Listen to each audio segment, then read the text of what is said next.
Hare Ram, Ram Ram, Hare Hare, Hare Krishna, Krishna Krishna, Hare Hare Ram, Ram Ram, Hare Krishna, Krishna Krishna, Hare Hare, Hare Ram, Ram Ram, Hare Krishna, Hare Krishna, Krishna Krishna, Hare Hare, Hare Ram, Hare Ram, Hare Hare.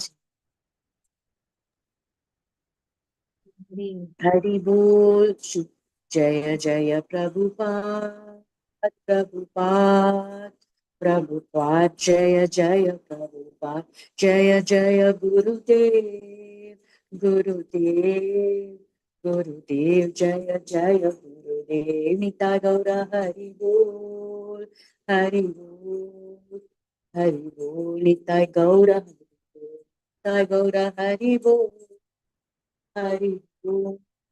Hari, Hari Gaura, Hari Bol. Hari, Hari.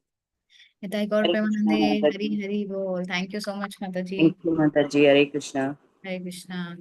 Okay, let's start with prayers.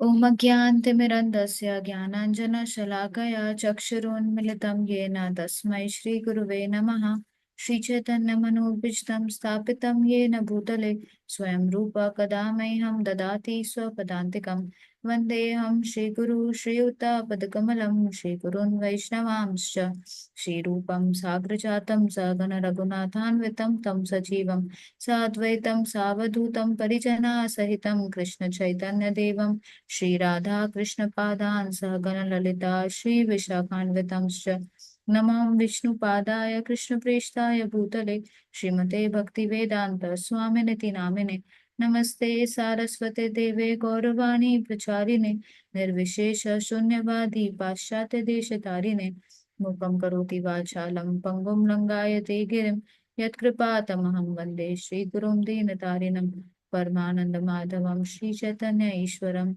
जय श्री कृष्ण चैतन्य प्रभु नित्यानंद श्री अद्वैत गदाधर श्रीवासादि गौर भक्त वृंद हरे कृष्णा कृष्णा कृष्णा हरे हरे हरे राम राम राम हरे हरे वाञ्छाकल्पतरुभ्यश्च कृपा सिन्धुभ्यैव च पतितानां पावनेभ्यो वैष्णवेभ्यो नमो नमः। अनंत कोटि वैष्णव वृंद की जय। श्रील प्रभुपाद की जय। Thank you everyone for joining. Very grateful. I'm asking for your blessings. Please bless me so that the transcendental knowledge as spoken by Bhagwan Shri Krishna, as given to us as it is by Srila Prabhupada and all the Vaishnava Acharyas, is spoken by me today to all of you without any adulteration, without any personal motivations. Thank you. Hare Krishna. Okay, so last time we started with the 4th chapter. We discussed the first verse. We could not do much, but we had an overview. So anyone would like to just give some pointers on what all we discussed last time?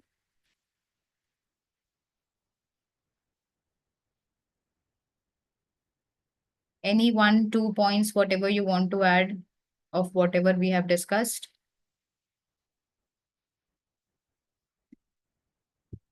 Yes, Sindhu Mataji. As usual, 2 points. Hari. What I remember. Here, Mataji Shri Krishna instructed this imperishable science of yoga to sun god Vivashwan. We saw that. And Vivashwan, how it's coming from the disciplic succession, instructed to Manu, the father of kind, and Manu in turn instructed to Ikshvaku. Yes. Then we saw when the Bhagavad Gita was spoken, some 2 billion years, by Manu to Ikshvaku, and 5,000 years it was re-spoken to Arjuna. Manu, that we saw that calculation. Any Through remembrance eternity, of... Sorry? Through eternity, it has been coming. It's not just some time back.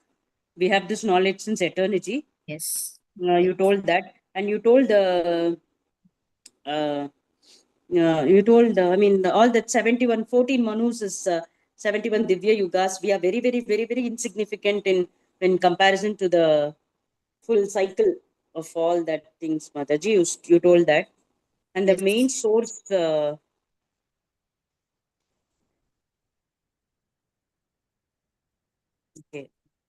Okay. that's it, Hare Krishna. Okay, thank you. Thank you so much, Mataji. Yes, before Rohini Mataji, I take your point. I just wanted to tell you one thing that was missed, or that was I like by in the way of speaking, I just spoke it, but then I realized that it needs to be corrected. So one thing I said that 100 days of Brahma, but actually it is 100 years. So by mistake, I said 100 days. Brahma's life is 100 years. Okay, and we studied how one day of Brahma is like. One day of Brahma is, we are having 14 Manus, it is having 71 Chatur Yugas, right? 71 Manvantars. One Manvantar is one Chatur Yuga. So 71, sorry, one Manvantar is how many? That is a calculation. I maths is very weak for me, sorry. So in that way, Seven. so 71 into 1000 Chatur Yugas is one day of Brahma. So that's a very big duration of day of one day of Brahma, and this way he has 100 years. So you can understand how big, how insignificant is our life in front of the life of Brahma. And that is why we discussed that that Revati, did I discuss that with you? Yes. So for even if we go for 1 second to Brahma, here lakhs and lakhs of years would go away, right? So this is how the theory of relativity is very nicely given in our scriptures since long. So this was one thing. The other point was that Brahma Samhita are the prayers which are spoken by Lord Brahma at the time of creation. Like before he did tapasya. Like initially when he came out from the lotus flower from Garbhodakshai Vishnu. So Garbhodakshai Vishnu was lying, okay, in the inside the universe. From Garbhodakshai Vishnu's navel came the lotus flower. From the lotus flower came Lord Brahma. So when Lord Brahma came, it was all darkness everywhere. So then he heard two syllables called tapa. So he did austerity for many thousands years, and then he got the darshan of Garbhodakshai Vishnu. And by the mercy of the Lord, he could see the spiritual world. And then the Lord gave him the intelligence of how to start the creation. So at that point of time, before getting all the knowledge from the Lord, then when he wanted to start the creation, before that he has spoken the Brahma Samhita prayers. So that we were out of very big Brahma Samhita prayers, only one chapter is what Lord Chaitanya got when he went to South India Yatra. So that one chapter is restored, and that is what we recite. Like the two verses from that chapter is what we recite when the doors of the Lord open in the morning, right? Darshanarti, before darshan. So that Govindam Adi Purusham Tamaham Bhajami. So I last time by mistake I said that it is when Lord Brahma captured all the calves and gopas of Lord Krishna, and after that he said this prayers. But that's not right. It is after, like before starting the creation, material creation. So these are the two human errors that was done by me. So I just wanted to correct that. Yes, Rohini Mataji, you wanted to add some more points? Hare Krishna, pranams Mataji. I got Mataji, in Shloka 3.30, Lord Krishna had told Arjuna that you know surrender your work unto me with full knowledge of me. So what is this knowledge? And this knowledge Krishna is now explaining in chapter 4. Yes. So what is chapter 4? You just gave a brief summary, where you said that, what this is a transcendental knowledge, how it should be received, and what we will gain after from receiving it. And you also emphasize on the importance of the purpose that we should be reading. There are two class of people, devotees and non-devotees. So we should read the translations and purport given by the devotees. So you kind of emphasized on the lineage part of the transference of knowledge and why it makes a difference and why we should read Bhagavad Gita as it is from Prabhupada, because he's a pure devotee and that will make a difference. Hare Krishna. Srila Prabhupada ki jai. Thank you, Mataji. Yes, very nicely given the points by Sindhu Mataji and Rohini Mataji. Thank you. So we will discuss more on the on this disciplic succession and how we receive this transcendental knowledge today from 4.2 onwards. So let us start. I'll share my screen. Let me know if it is visible.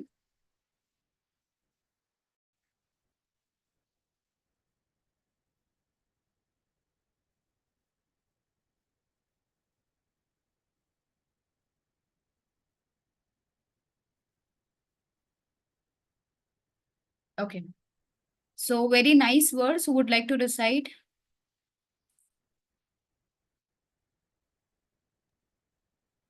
Hare Krishna. May I? Hare Krishna. Okay. Oh, Mataji, you can go ahead. No, Mataji, you read, no problem. Okay, 4.2. Rohini Mataji, you say, and the next one, Sudha Mataji, you can say. Okay. Evam parampara praptam Evam parampara praptam imam rajarshayo viduhu imam rajarshayo Yo viduhu takale neha mahata sakale sakale neha mahata mahata yogo nashtha parantapa. yogo nashta nashta parantapa. All glories to Srila Prabhupada. Srila translation by Srila Prabhupada. Srila Prabhupada ki jai. This supreme science was thus received through the chain of disciplic succession, and the saintly kings understood it in that way.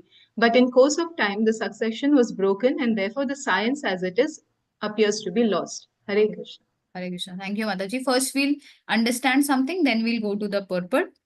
So, what Krishna is saying here is this supreme science was thus received through the chain of disciplic succession, and the saintly kings understood it in that way, right? So, knowledge was given to the kings, Rajarshayo. Okay, this word is used by Krishna. So, why it was given to the kings is because they were responsible for the welfare of the citizens. Later on, when the kings started to become like more greedy and more self-centered, then this government and all these things came, which are very much similar to not being taking responsibility of the whole citizen as their own children, right? So initially the kings, those were there, they were called Raj Rishi. Why? Raja and Rishi, these are two different words. Raja means the king, it's on the royal order, and Rishi means a saint, right? So both of these things are, if we take them individually, they are different. But Raja Rishi are those kings who are although in the royal order, but they are very saintly. They are not attached to their royal facilities, and they are doing this as a service to mankind. They are doing it as a on behalf of the Supreme Lord. And that is why in many scriptures the kings are referred to as the Supreme Lord himself. Why? Because he is the representative of the Supreme Lord. Just like we call Guru also, who we give respect to Guru as equivalent to Supreme Lord. Why? Because he is the true representative of the Lord. He is the one who is going to take us back to Krishna. Similarly, if the king is a Raj Rishi, he is the one who takes the whole Praja back to Godhead, right? So those Rajarishis, can you just name some examples from our scriptures of Rajarishis? Janaka Maharaj. Dasharat Maharaj, Dasharat Maharaj. Janaka Maharaj. Dashrath Dash- Maharaj. More? There are so many. Prithvi Maharaj. Prithu Maharaj, yeah. Prithu Maharaj. Prithu Maharaj was although Lord himself. He came because Yeah. like King Vena was not, right? And he was Yeah. very because of the rishis he was been called upon. So Prithu Maharaj is Lord himself, but yes, that is also correct. And who else can you recall? Yudhishthir Maharaj. Yudhishthir Maharaj, very nice, definitely. Yudhishthir Maharaj, Parikshit Maharaj, Parikshit Maharaj, Ambarish Maharaj, Amrish Maharaj. right? So many. Bharat Maharaj from Ramayana, he actually put Lord Ram's Paduka in the throne and he was ruling on behalf of Lord Ram. So many. So all these kings, they never considered themselves as the rulers, as the controllers of the kingdom. They always took that position as the sevak, in the sevak mode, in the servitude mode. And they always served the citizens as they are also part and parcels of the Lord, and this responsibility, this big responsibility is given to me by the Lord himself. So therefore they were always thinking of the welfare of the citizens, and therefore they are called Rajarishi. Now if the king is educated in the transcendental subject matter, he makes it a point that the whole society is also learned in the transcendental subject matter, and everyone does their duties perfectly, properly. No one is doing each other's duty. They make it sure, and they make sure that all the rules are properly followed so that everyone gets benefited. And like we have also discussed this in the last chapter, that if all the rules are being followed properly, if everyone are doing their duties properly, if the brahmanas are doing yagyas properly, everyone is performing, everyone is pure in their living, eating, sleeping, everything, then all the facilities, material facilities are bestowed upon the whole kingdom. And therefore you would see in Srimad Bhagavatam, whenever, like, if a saint comes to a king, they will always first ask, how is your kingdom? Because if everything is going good in the kingdom, which means that if the king is following his duties properly, and so are the citizens doing. Therefore everything, all the prosperities would be there in the kingdom because of following the duties, right? So yes, so if the king is knowledgeable, if the king is he knows the transcendental knowledge, then it becomes applicable to the citizens also. And that is why Srila Prabhupada focused very much on the administrative class of the society to be educated in Bhagavad Gita's knowledge, okay, Srimad Bhagavatam's knowledge. Okay, so this particular knowledge was coming from the Raja Rishis, evam parampara praptam. Now, what is paramparam? So first of all, we have to understand, let's say if you want to get a degree, let's say if you want to become an engineer, and if you just roam around in the college, just sits in some corner of the college for 4 years, would you get a degree? No, right? You will not get a degree. Similarly, if you have gone to a college which is not registered perfectly under some university or something, and if you take that degree, will you get job, or is your degree valid to the society, in the eyes of society? No, right? Similarly, this transcendental knowledge has to be coming from the bona fide sampradaya. If we are not getting this transcendental knowledge in the right sampradaya, then we would be misleaded, cheated thoroughly, and we don't even come to know, and we will never be able to perfect our human life. Therefore, in this particular verse, Krishna is emphasizing this knowledge has to be taken from proper sampradaya, bona fide sampradaya. There are 4 bona fide sampradayas. Okay, what is a sampradaya? Sampradaya is something which is coming directly from the Lord. So first, let us take Rudra Sampradaya. When Krishna gave this knowledge to Lord Shiva, from him comes Rudra Sampradaya. Okay, who is the what we can say Acharya of Rudra Sampradaya? That's Vishnu Swami. This Sampradaya is also known as Vallabha Sampradaya or Pushti Marg. In common terms, you would have heard. Okay, so this is Rudra Sampradaya. Second is Kumar Sampradaya. Kumar Sampradaya, Lord gave this knowledge to 4 Kumaras. And from the 4 Kumaras, this knowledge is coming through Nimbarkacharya. So Nimbarkacharya is the prominent Acharya of Kumar Sampradaya. Then comes Sri Sampradaya. Sri Sampradaya is very well known. It is coming from Ramanujacharya. Like from Sri Sampradaya, Sri means Lakshmi Devi. Lord gave the knowledge to Lakshmi Devi. From her, this Sampradaya started. And Ramanujacharya is the prominent Acharya. We can go to south, we can see Ramanujacharya's, a lot of Sri Sampradaya followers are there, right? Then the 4th is Brahma Sampradaya. The Lord gave the knowledge to Lord Brahma, and from Brahma, it is coming through Madhvacharya. So Madhvacharya is also very well known. So we, ISKCON, as let's say, we are followers of Brahma Madhva Gaudiya Sampradaya. So we are coming from this Sampradaya because Lord Chaitanya Mahaprabhu took initiation from Madhvendra Ishwar Puri, who is in this Sampradaya. Okay, so we are part of this Madhva Sampradaya. And if you see in Bhagavad Gita, after introduction, you would see this, there is a page called Disciplic Succession.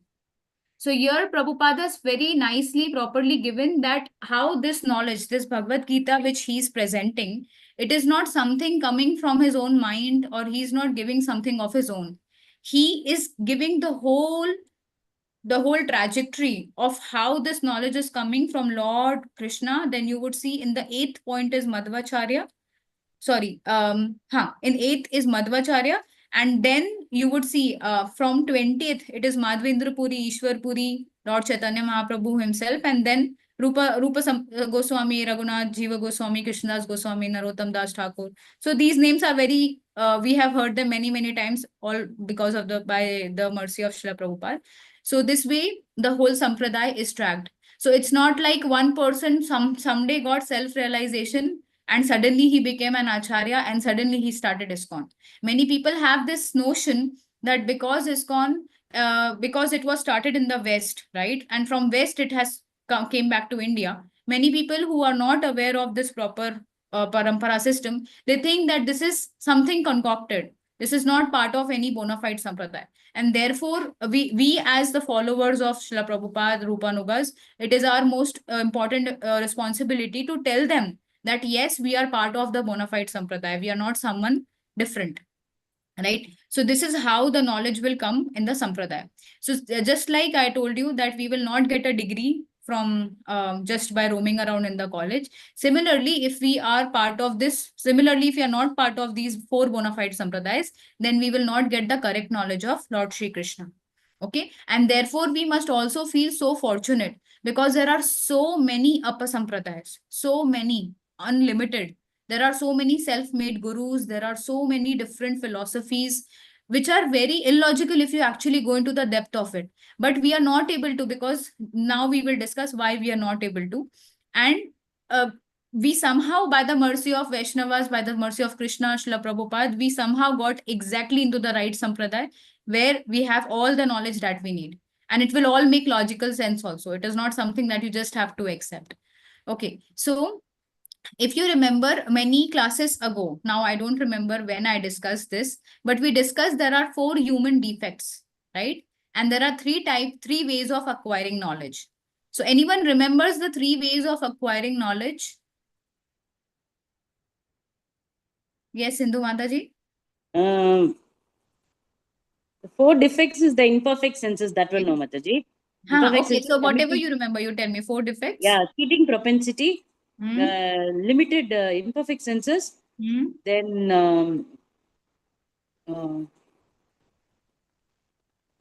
imperfect senses, cheating propensities, illusion, and Right. one more, illusion and committing mistakes. You already Exactly. told us Yes, committing yes. No, error. no, no. Right, Mataji. So these are the 4 mistakes, right? 4 mistakes every human does. Every one of us have imperfect senses. None of our senses good.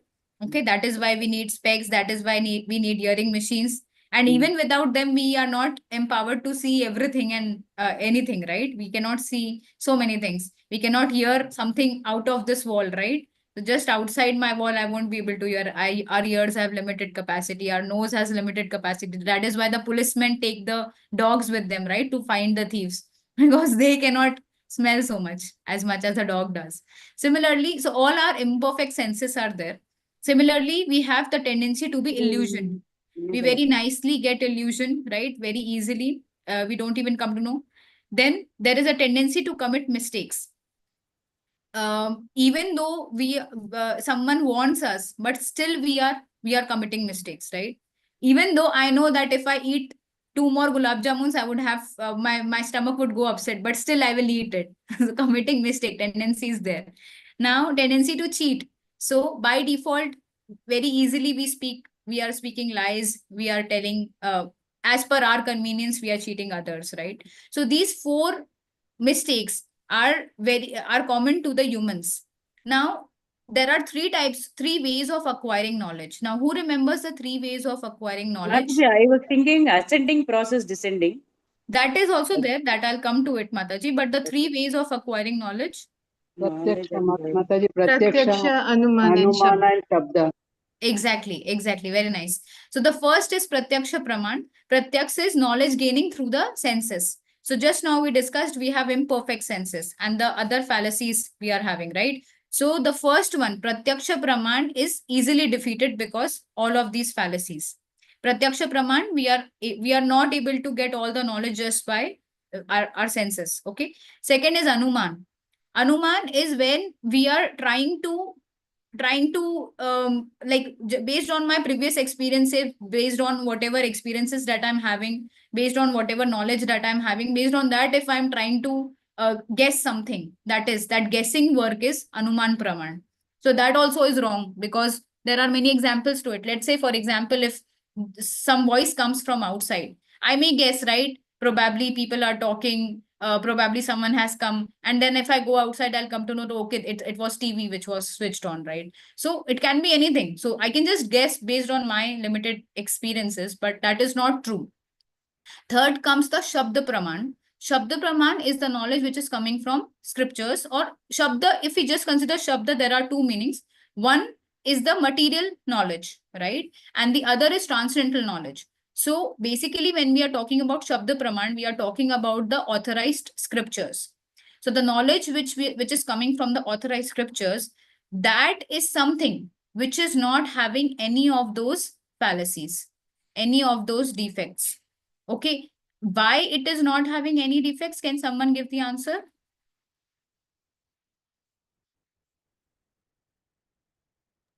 Because it's coming from the Lord. Exactly. It is aparushe. Aparushe, it is superhuman. It is coming directly from the Lord. And if someone challenges that, how come you say that it is coming from the Lord? It was written by Vyasdev. Vyasdev is also a human. What will you say? He's the literary He was incarnation also of the incarnation of the Lord. Exactly, yes. So he himself is the literary incarnation of the Lord. So if something is coming from directly from the Lord, it is a porushe, it is not having any defects. Therefore, the Shabda Praman is the best way to gain knowledge about the Lord. Okay, now there are two ways. In that also, there are two ways to gain spiritual knowledge, which Sindhu Mataji was saying, Aroha Pantha and Avroha Pantha. Aroha Pantha is the ascending process when we are just by our own mental speculation trying to like interpret the knowledge and try to attain the Supreme Lord. And the other is Avroha Pantha, which is top down or descending process, which is directly coming from the Lord. So the scriptures, they tell that Avroha Pantha is the right one, wherein we are taking the knowledge from superiors. So that then it makes it important that the Guru Shishya Parampara is the right thing. We must have a Guru, bona fide Guru, through whom we would be able to actually realize this knowledge. Otherwise, by our own limited mental capability, we won't be able to understand something which is much, much, much beyond our mental capacity. Okay, so this way we understood that why this knowledge is important, how this knowledge is coming. For us, it is coming through scriptures. For understanding the scriptures, we must approach a bona fide spiritual master, and this bona fide spiritual master must be part of the four bona fide sampradayas that we discussed. So if we are part of a sampradaya which is coming in this order, then we are sure that we are on the right train. We will reach our goal. Now it depends on our sincerity, but slowly and steadily, we would definitely be able to make it. Okay. So this way we understood how this sampradaya is important. Now, Sakalena Mahata. What Krishna is saying, that this knowledge, because of time, it was lost. Yogo Nashta Parantapa. Right. So this knowledge which was coming in Parampara, it was given to Raja Rishis, but in the course of time, the succession was broken, and therefore the science as it is appears to be lost. So this we can very nicely see. Srila Prabhupada has said, dash is the essence. What is that? Purity. Essence. Purity is the force. What is the essence?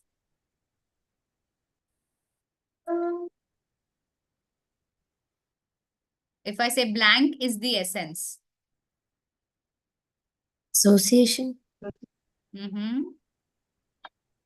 Preaching. Preaching, Haribol. Preaching is the essence. So we are saying purity is the force, right? And preaching is the essence. Why? Because by preaching this knowledge, not just like, it's not like that we should only be always thinking about others only, that preaching to others. We should also preach to ourselves. While reading this Bhagavad Gita, we should ask question to ourselves. Okay, how do you think that, what is the history of Bhagavad Gita? Okay, Mataji gave this calculation. Is it really correct? Let me think. Let me analyze, let me read it properly. So this way we are also preaching to ourselves to understand the tattva properly, and then to also give this to others. So now what happens, due to time, there are various invasions, there are so many attacks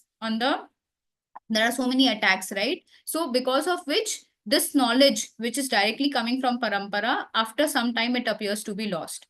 And therefore, the Lord is so merciful, we will read in the upcoming verses, that either he himself comes to reestablish it, or he sends one of his Senapati Bhakta, just like Srila Prabhupada. Right? So this way, the Lord makes sure that this knowledge is kept intact, right? This parampara is kept intact. Okay, so let us go through the purport now. Yes, yes, Rohini Mataji, do you like to read? Mataji, Sudha Mataji wanted to read. Okay, Sudha Mataji. Hare Krishna Mataji, pranams. Offered by His Divine Grace Srila Prabhupada, Prabhupada ki Jai. It is clearly stated that the Gita was especially meant for the saintly kings because they were to execute its purpose in ruling over the citizens. Certainly, Bhagavad Gita was never meant for the demonic persons who would dissipate its value for no one's benefit and would devise all types of interpretations according to personal whims. As soon as the original purpose was scattered by the motives of the unscrupulous commentators, there arose the need to re-establish the disciplic succession. 5,000 years ago, it was detected by the Lord himself that the disciplic succession was broken, and therefore he declared that the purpose of the Gita appeared to be lost. In the same way, at the present moment, also there are so many editions of the Gita, especially in English, but almost all of them are not according to authorized disciplic succession. There are innumerable interpretations rendered by different mundane scholars, but almost all of them do not accept the Supreme Personality of Godhead Krishna, although they make a good business on the words of Sri Krishna. This spirit is demonic because demons do not believe in God, but simply enjoy the property of the Supreme. Since there is a great need of an edition of the Gita in English, as it is received by the Parampara disciplic succession system, an attempt is made herewith to fulfill this great bond. Bhagavad Gita, accepted as it is a great boon to humanity. But if it is accepted as a treatise of philosophical speculation, it is simply a waste of time. Thank you, Mataji. Hare Krishna. Thank you, Mataji. Hare Krishna. So you see, so nicely Prabhupada explains everything, right? First of all, he's trying to make it a point that the demons are those who do not accept the Lord, right? Just like Ravana, he did not accept Lord Ram as a supreme Lord, but he wanted to enjoy his property, who is Mother Sita. Similarly, the demons do not accept the Lord, but they still want to enjoy Lord's property. So here in this context, what does this mean? People want to comment on Gita. They could have taken any other book, right? But why will they take Gita? Because they are someone insignificant. And Gita is something very famous. Now, everyone in the world knows that Gita is a scripture which gives answer to all questions of life, right? As like when I was not in ISKCON and when I was not knowing anything about Gita, this thing I have heard somewhere or the other, that Gita is a book where you will get all answers. In fact, many times I thought, but I never had the ability or courage to buy one and read it. So Gita is so famous. Now, if let's say some person, some insignificant person, if he comments on Gita, what will happen? He will become famous, right? Because Gita is very famous. So people are doing this for that, getting that fame. That fame is not theirs, it is Krishna's. But they are trying to make this attempt, right? And why they are not successful in this? Because they are not in the disciplic succession. They are just doing their own mental speculation and giving some concocted meaning of Gita. And it is so worrisome, actually. If you see, we feel a lot of compassion on people who really quote Gita, but they quote it so wrongly. We feel like, why are you not reading Gita from proper sampradaya? Like, this is so crystal clear. Actually, when we come to the coming chapters, right, when we reach from chapter 7 till chapter 12, Gita is something like, it is crystal clear. It is totally crystal clear. Krishna says, I am God, from me all the species are coming. This Maya Dhakshina Prakriti, this Prakriti is under my control. And then he glorifies his devotees, that my devotee never perishes. He says that he loves his devotee, I am in me and he is in me. In so many ways, Krishna is just giving rasa, rasa and rasa from 7 to 12. But that particular middle section of Gita, which is actually the conclusion, the purpose of Gita, that is very nicely hidden by the first 6 chapters and the last 6 chapters. And we can only understand and relish the middle 6 chapters when we understand it from devotees. Otherwise, you would see that you will hear Gita from so many other people around the world, but you will never feel any attraction for Krishna, because they themselves do not have any attraction for Krishna, right? And that is why understanding it in right parampara is very important. Prabhupada is saying this spirit is demonic, because demons do not believe in God but simply enjoy the property of the Lord. And therefore, there is a great need of an edition of Gita in English as it is received by the parampara system. So very nicely, Prabhupada is telling that he is making this humble attempt to bring this great need in English, right? Which is actually following the parampara system. And he's not directly, if you actually analyze the words which are used by Prabhupada, he's so humble. He's not saying I am doing or I have done it. He's very nice. An attempt is made here with to fulfill this great want. This is how he's saying. Because this is such a great want, a small attempt is made. This is how he's portraying, right? So, but if it is accepted, now this line is very much important, but if it is accepted as a treatise of philosophical speculations, it is simply a waste of time. So Prabhupada is giving a warning here that if you're just taking this book for philosophical speculations, and if you're not, if you remember, initially when we started the classes in before the introduction, like when we were discussing the introduction, we discussed the introduction in 3 classes. So one of the class, Prabhupada directly mentions in the introduction to Bhagavad Gita, he says, at least philosophically, at least theoretically, you should accept Krishna as a Supreme Personality of Godhead before starting to read Bhagavad Gita. So he's telling to all people, whoever gets this Bhagavad Gita, whether that person is Mayavadi or atheistic or whoever, at least you theoretically accept Krishna as a Supreme Lord, and then you start to understand Gita. Why? Because these words are spoken by Krishna. It's not spoken by you or me. So if it is spoken by Krishna, I would actually have to accept the authority of Krishna, right? Otherwise, how will I appreciate the knowledge which is given here? So this is very important. We have to understand, we have to accept Krishna, then only Gita reveals us, right? Reveals it to us. So this way we covered to Bhagavad Gita 4.2. Now let's go to the next verse. Now what 4.3 says is, what is the eligibility of a person who wants to understand Gita? Okay. In the first verse, Krishna told, right, that this he first spoke this knowledge to sun god Vivaswan. From him came it to Manu, from it to Ikshvaku, and to all the Raj Rishis, right? And then because it was lost, I am speaking it again. Why I am speaking it again, and why I am speaking it only to you? Like he's speaking, he's again speaking this knowledge to Arjuna. He could have spoken this knowledge to Yudhishthira. Yudhishthira is the eldest amongst the Pandavas, right? Why did he choose Arjuna? Why did he not choose anyone else to give this knowledge? Is this we will see the eligibility of the listener. We will see in 4.3. So yes, who would like to read this verse? I'll read, Mataji. Yes, Mataji, please. 4.3. Sa evayam maya dedya Sa evayam maya tedya yogah proktah puratanah yogah proktah puratanah bhaktosi me saka cheti bhaktosi me sakha cheti rahasyam hi etaduttamam. rahasyam etad uttamam. Yes, Read Mataji, the translation. translation and purport, Mataji. Translation Translation. and purport. The translation by His Divine Srila Prabhupada ki jai. That very ancient science of the relationship with the Supreme is today told by me to you, because you are my devotee as well as my friend, and can therefore understand the transcendental mystery of this science. Very good.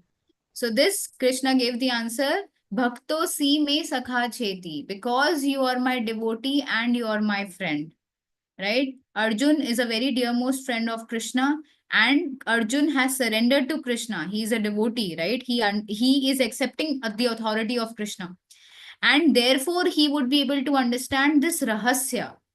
Rahasyamai etad uttamam. It's a secret. So we have heard that open secret, right? Gita is one of the best example of open secret.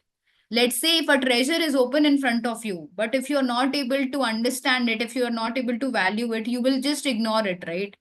Just like, for example, if a person knows that he has to light firewood and he gets chandan woods, right? And he has no knowledge of what a chandan wood is, and he is burning that wood to cook some, like to cook some food.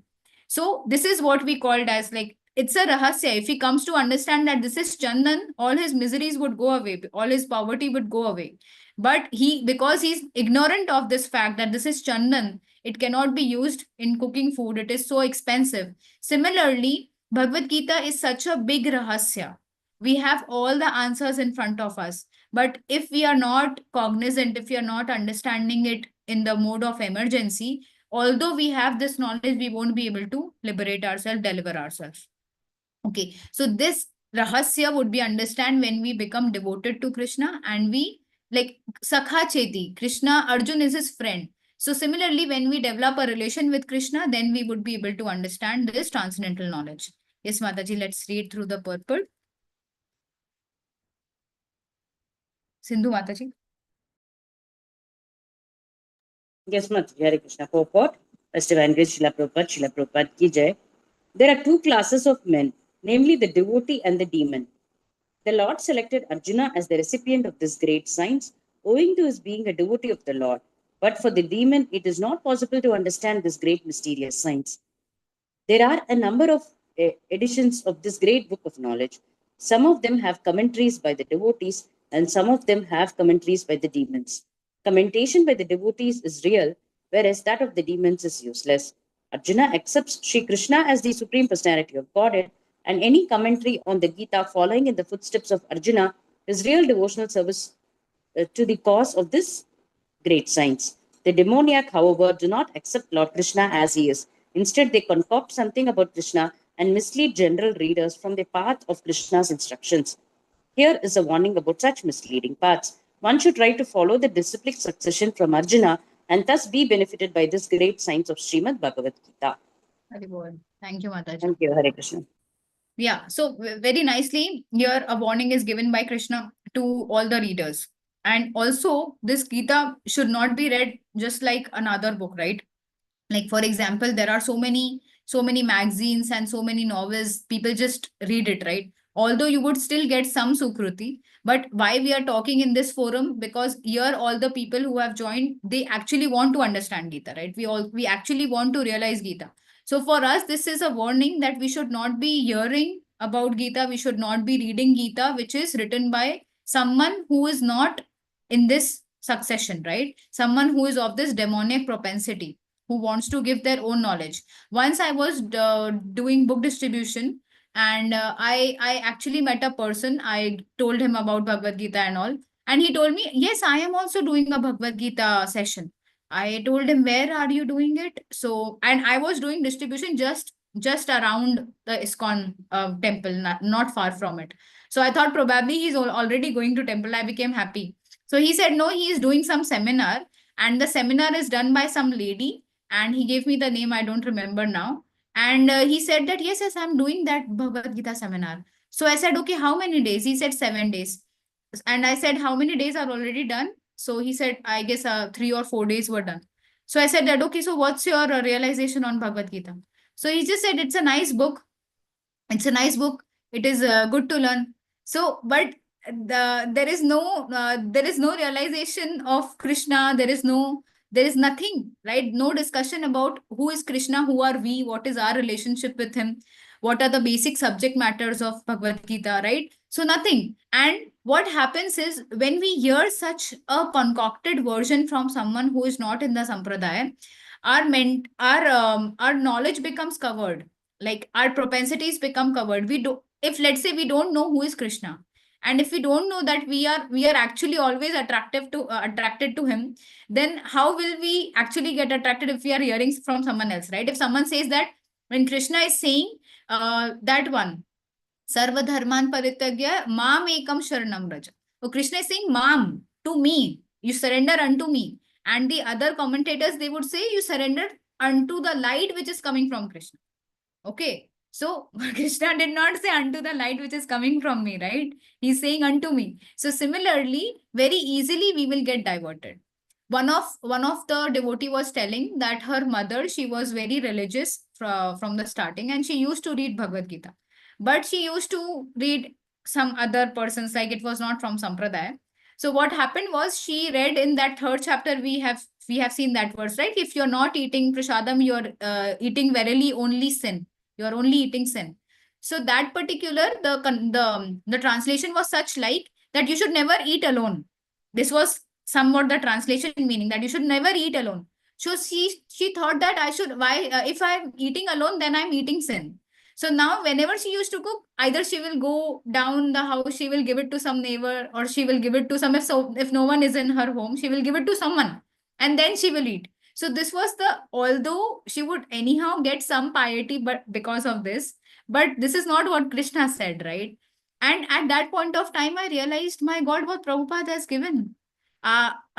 Even I could have got that feeling that, oh, ye to achhi baat hai, right? That we should make someone eat and then we should eat it. We should not eat alone. But what is Krishna saying? He's saying that if you're not offering it to me, not offering it to anyone else, offering it to Krishna.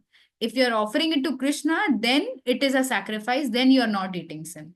So very small things, but because of Prabhupada, we are totally safe. We are totally safe. We are not misdirected in such a way. So therefore, we should be very thankful. We should actually pray to Prabhupada before starting to read Bhagavad Gita. Even when you are reading alone after the class in the week time, in the time, right, in the mid between both the classes, you must pray to Prabhupada before reading, that Prabhupada, you have really saved me. Now let me actually become sincere by reading and understanding it how you want me to understand, right? Okay, so let us move ahead to the next verse. So Krishna very nicely told right here that this particular knowledge is given to Arjuna because he is a friend and a devotee of Krishna, and it's a rahasya. Now let's come to the very nice question by Arjuna. Now Arjun is so nicely hearing Gita that he is every now and then asking questions. We should also understand that he's asking questions for our benefit, not for his own, because he's anyhow devotee and friend of Krishna. He's already aware of all the tattva, but he's asking for us so that people like us should not question Krishna's authority, right? So because Krishna said that I have given this knowledge to sun god, right? And sun god has come so many millions of years before. And Krishna is standing in front of Arjuna in the battlefield of Kurukshetra. He's hardly some 125 years old at that time, Krishna. So Arjun might have this, like other people, when we read Bhagavad Gita, let's say 5,000 years later, we might have this question, how can Krishna say that I give this knowledge to sun god? Sun god came millions of years before, right? So how can Krishna give this knowledge 1 million years before to sun god and then to Arjuna of just 5,000 years ago, right? Although he's just aged 100 years around. So similarly, to remove our confusion, Arjun asked this question. So let us read 4.4.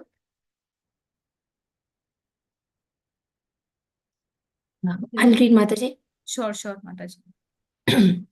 Arjuna Vacha Arjuna Uvacha Aparam Bhavato Janma Aparam Bhavato Janma Param Janma Vivashvataha Param Janma Vivasvataha Katham Etad Vijaniyam Katham Etad Tujaniyam Tvam Adau Proktavan Iti.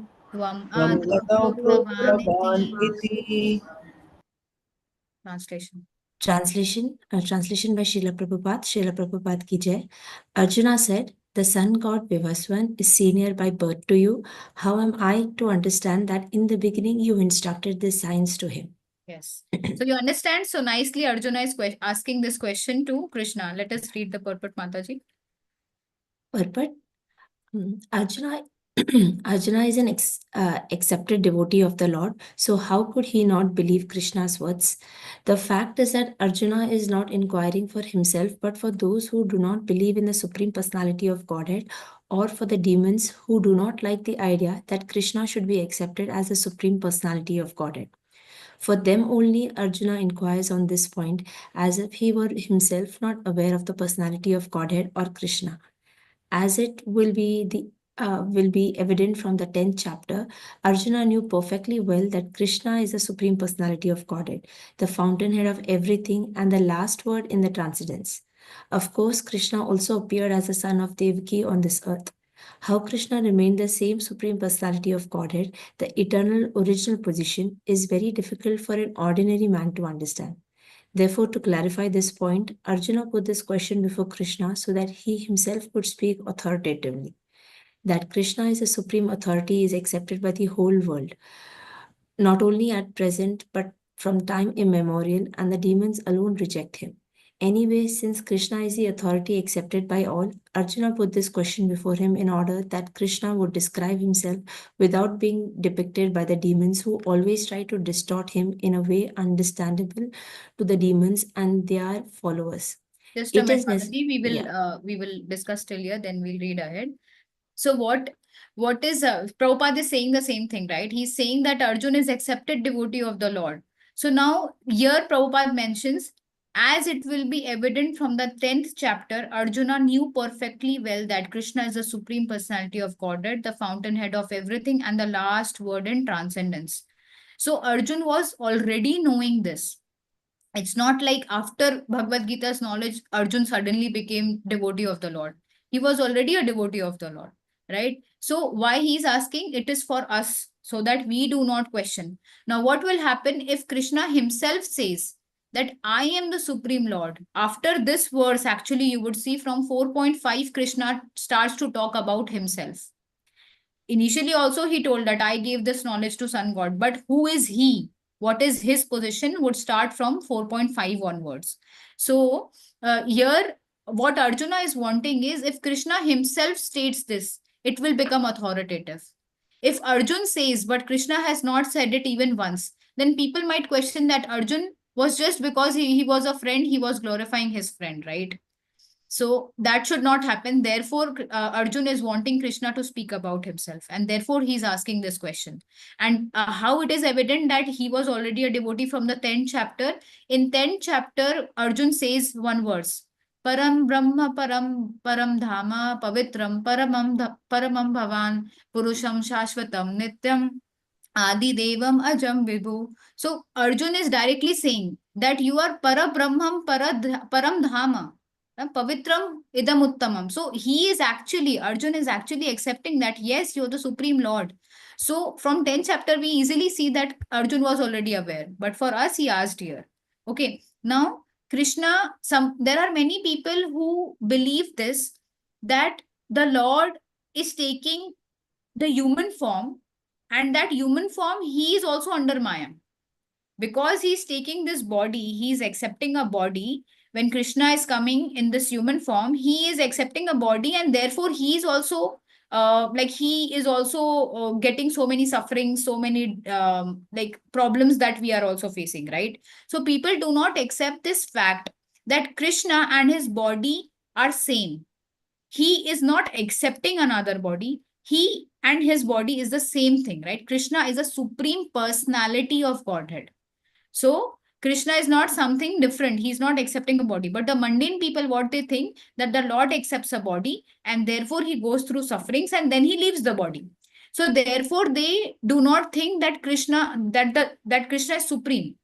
They think he is just someone with some miracles, right? Just some more what we can say, some super parts he is having, but he is not Lord. So for such people, Arjun is asking this question. They say they give this reason that he appeared as a son of Devaki on this earth, right? So how did he appear? He appeared as 6 feet tall Lord Vishnu wearing pitambar, right? Pitambar clothes. He was wearing all the ornaments. He's so beautiful, having curly hair, helmet, and he's directly talking to his father, right? That Vasudev, you please take me to Vrindavan, right? So how come a person, how come a child who is just born would start to speak? When we are born, we start to cry, right? So there is no sense in making any comparison of our birth and Krishna's birth, right? There is absolutely no comparison. But because the fools, they deride the Lord coming in this human form as human himself? For such people, Arjun is asking this question. And when we see in 4.5 what Krishna gives the answer, he actually gives answer to this question, that his birth is transcendental. Okay, so now, yes, so this way we have to understand that, okay, where were we? Till here we have read, right? Krishna is authority accepted by all. Arjuna put this question before him in order that Krishna would describe himself without being depicted by the demons, who always try to distort him in a way understandable to the demons and their followers. So we don't have to become the followers of the demon. Okay, Shruti Mataji, you can read from here. It is necessary that everyone for his own interest know the science of Krishna.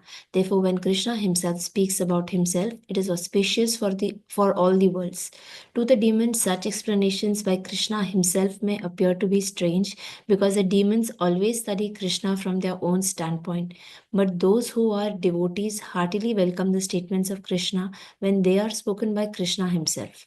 The devotees will always worship such authoritative statements of Krishna because they are always eager to know more and more about him.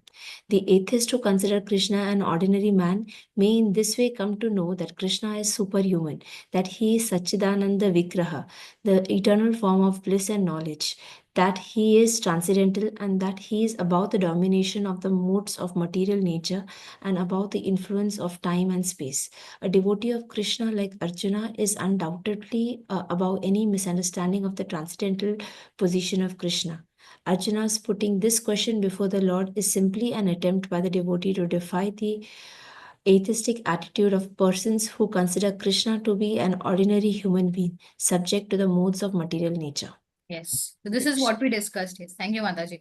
So this is what we discussed, that normally human beings, what they think, that Krishna is also an ordinary human being and he's also subject to the modes of material nature, which Arjun wants Krishna to clarify, right? So Krishna clarifies from 4.1, 4.5 onwards, but we have almost reached time.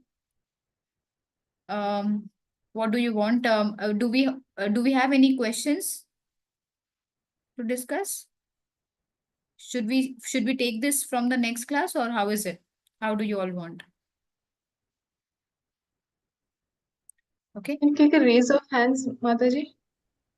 Okay. Anyone has any questions, you can please raise your hands. Okay. So I guess it is better we start from next class only, Mataji, because anyhow it's 5 o'clock. So if we read the purport and everything, it takes some time.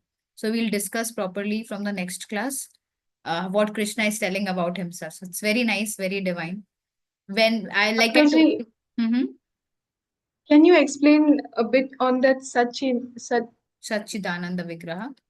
yeah, those three terms, if you could little Yes. explain that. Okay. So Sat, Chit, Anand. Okay. First of all, let us discuss on Sat, Chit, Anand. So Sat is eternality, Chit is consciousness, and Anand is bliss. Here it is written, right? Satchidananda Vigraha. So the Lord, his body is made up of this. Sat means eternality. Okay. It is always existing. It's not like that Krishna was sometime not there and then he was manifested and then he's always now. It's not like that. It is eternality. His body is eternal. Chit. Okay. It is all conscious. Now, if let's say anything, any ant bites you, right? You come to know. Why? Because you are conscious of your own body. We will see in 13th chapter, Krishna tells that we are conscious of our body, but Krishna is conscious of all the universes, because all the universes are coming from him alone, right? So all the universes are his own body. So he is actually cognizant of each and everything around him, everything apart from him, whatever is there, all the atmosphere, all the living entities, all the liberated, non-liberated, everything he's aware of. So he's Chid. And Anand, he's fully blissful. You will never find Krishna, he's not blissful, right? There is a Leela that he will become upset, or he will like Lord Ram was crying in separation, right? So we also hear there are some Leela, there are some pastimes wherein Lord Krishna is crying from separation from Radharani. But who is Radharani? Who is Mother Sita? It is his own internal potency, right? It is his own energy, own internal energy. So therefore, Lord is always blissful. And we experience this when we actually chant the Hare Krishna Mahamantra sincerely. You also feel the bliss of chanting Krishna's name. So Krishna, when we hear this, right, we have heard this many times that the name of Krishna and Krishna are non-different. And how can we see that it is non-different? We will feel this Satchidananda if we are chanting sincerely. We will feel the eternality. We will feel how we will feel the eternality, because we are eternal as souls and we are part and parcel of Krishna. So we are directly related to Krishna. So the eternality of the soul and its relationship to Krishna would be experienced as part of Sattva. Then Chit, we will also become conscious. You would see Prabhupada was always conscious. And you would also see in other disciples, right? If you see, like, because I hear more about His Holiness Radhana Swami Maharaj, I can give his example, but you can also hear about other disciples of Srila Prabhupada. They are always conscious whom they are talking to, what they are talking to, what this person will feel. If a person is asking something with an intention, they will give the answer as per his intention. How come they know what is the intention of that person? They are able to get all of this. How? Because the Paramatma in their heart, because they are so nicely following their Guru Maharaj, Paramatma in their heart directs them. So they are conscious. Prabhupada used to say, you become conscious before becoming Krishna conscious. So we should not be like, I am just lying in my bedroom. I don't know what is happening in my house. I don't know if the grocery is there. I don't know if Aarti time is there. I'm not conscious at all and I want to become Krishna conscious. That is not possible. Prabhupada was conscious of each and everything. So this way we become very conscious. And Ananda, you will feel the bliss. If you see, I have read this one quote from His Holiness Jayapataka Swami Maharaj. He said, actually, when you feel the ecstasy of spiritual life, you would feel like, how come others are living without getting this ecstasy? How come you live? How come you just sustain in this body without getting this ecstasy? Because the spiritual ecstasy is so much, you actually want to give it to others. So this blissfulness, this bliss can be experienced only when we are feeling it non-different from Krishna by chanting the holy names very nicely.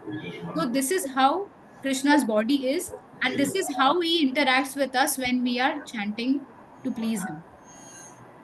So Satchidananda Vigraha, he is made up of this. And therefore, it's not like he accepts a material body.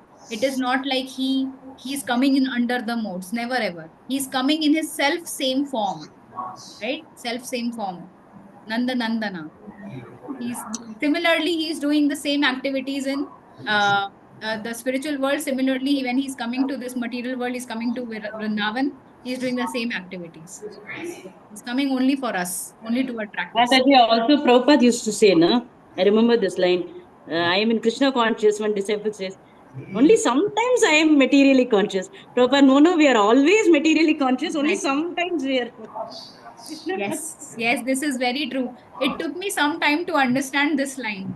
When I first asked a question to one of the Prabhuji under whose classes we used to go, I asked him, Prabhuji, if we are trying to become a devotee of Krishna, why we are facing so many problems? He told me, you are sometimes Krishna conscious and you are maximum times material conscious. But you think that you are Krishna conscious all the time and sometimes you become material. It's the opposite. So Krishna consciousness is moment to moment decision of how we are accepting Krishna in our life and doing anything for Krishna. So moment to moment decision is very subtle. We don't even come to know how many moments we have not chosen Krishna and chosen something else. Okay, Mataji, one small doubt. Mataji. Now, Mataji, so then Krishna was born on earth to save the world and to show to pass on the science of the Bhagavad Gita because it was lost. But he Yes. also suffered, no, Mataji, as a human being on the earth from childhood. Didn't he have so many So, sufferings? so Mataji, all the sufferings that the Lord shows are not sufferings like us. Because why we suffer? We are suffering because of the karma. We are suffering because we have done something previously, and because of the reactions of those karma, because we are in the modes of material nature, therefore we are getting the reactions to it. Correct. Krishna, he is doing pastimes. It's like a drama. Okay. He is doing pastimes with his associates. So now, let's say if I tell you that you are feeling sad, but the Lord doesn't feel sad, how come this emotion of sadness came in you? You would be like, no, no, I can experience sadness, but Krishna cannot experience sadness. So how come he's Lord? Everything that we are having is coming from him. If we are having this propensity to cheat, actually if you see, Krishna is the biggest cheater, right? If you're having this propensity to speak lies, Krishna is the biggest liar. But Krishna is doing, because he's a supreme Lord, he is glorified and he's authoritative. Everything is moral. If he's actually going to others house and stealing butter, if Butter. we do it in material world, we would be catched as criminals. But Yes. why Krishna is not a criminal? Why Krishna is glorious? Because everything belongs to him. Therefore, if he's speaking lies, if he's going to others' house and stealing, if he's asking Arjuna to break the rules of the war and okay, kill Karna and kill this person and kill that person, why he's still moral? Because everything belongs to him and he is the supreme controller. So when we say that the Lord was suffering, he was actually showing you that, see, even I feel separation. He's not impersonal. That is why Srila Prabhupada says supreme personality of Godhead, right? He's person. Now, person would also have feelings. And therefore, does he interact his feelings with? His own associates, his internal potency. His internal potency is Radharani, all the Goloka Vrindavan, his brother Balram, his mother and father, his Gopa friends, gopis. So he is dealing with them, and to relish the pastime, to relish, like when Krishna is away from Radharani, the love increases. The love in separation is more than the love when we are in presence. So to have that experience, therefore Krishna is doing these pastimes. But these pastimes are for us to understand the eternality of them and to feel the bliss, right?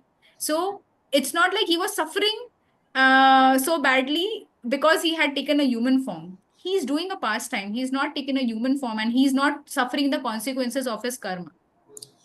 Thank you, This all Mata. we will cover in the next verses, Mataji. Okay, Mata. Krishna will tell how he is transcendental, how his birth and activities are transcendental. Okay, Mataji. Thank you. Very well. Thank you. Haribol. Your questions are important because it is giving a depiction that you are thinking on this topic. So if you're thinking, then we will have questions, right? And that is good because all our scriptures are question and answers. Srimad Bhagavatam are question and answers. Bhagavad Gita is question and answers. We must have questions. Thank you. Very well. Okay. Thank you so much for joining. Thank you so much for giving me this opportunity. If I tell you for sure, I was so uncertain about this class today. I was not properly prepared. I was praying to Guru Maharaj. It is all by his mercy that I am somehow telling you this. And if I'm making any mistakes, I really beg forgiveness.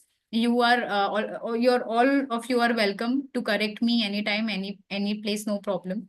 And thank you so much for giving me this opportunity for glorifying Lord Shri Krishna, Arjuna, Srila Prabhupada, this transcendental literature, Srimad Bhagavad Gita. Hare Krishna, Krishna Krishna, Hare Ram, Ram Hare Hare, Vancha Kalpatarubhyascha, Kripa Sindhubhyevacha, Patitanam Pavanebhyo Vaishnavebhyo Namo Namah. Ananta Koti Vaishnav Vrinda ki jai, Jagat Guru Srila Prabhupada ki jai, Srimad Bhagavad Gita ki jai. Mataji, I just have one quick question, Mataji. Yes, Mataji. We have the glories of Bhagavad Gita, right, for every Yes. chapter. Mm-hmm. How should we, we should read the katha of it, or because is it important to understand the whole thing? Mahatmya, right?